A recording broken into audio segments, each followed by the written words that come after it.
I think the National Women's Council, Ciara, has fundamental questions to ask itself this morning.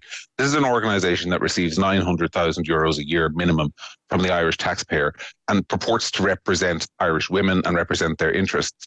And the position it adopted has just been rejected by, according to the Sunday Independent, between 75 and 77% of Irish women voters. And I think there are fundamental questions about whether these organisations that purport to represent huge sections of Irish society actually represent them in any way.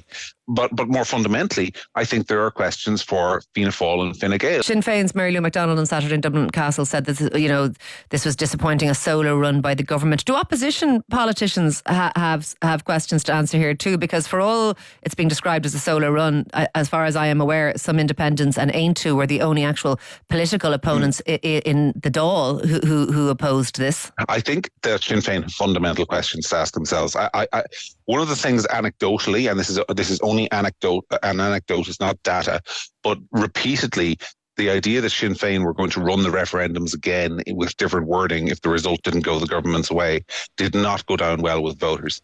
I think if you look at the 90% no votes in places like Ballyfermot, for example, which would be very strong Sinn Féin areas, I think they have fundamental questions to ask themselves as a political party about how well they are representing the people who voted for them at the last election and who they're relying on to vote for them at the next election.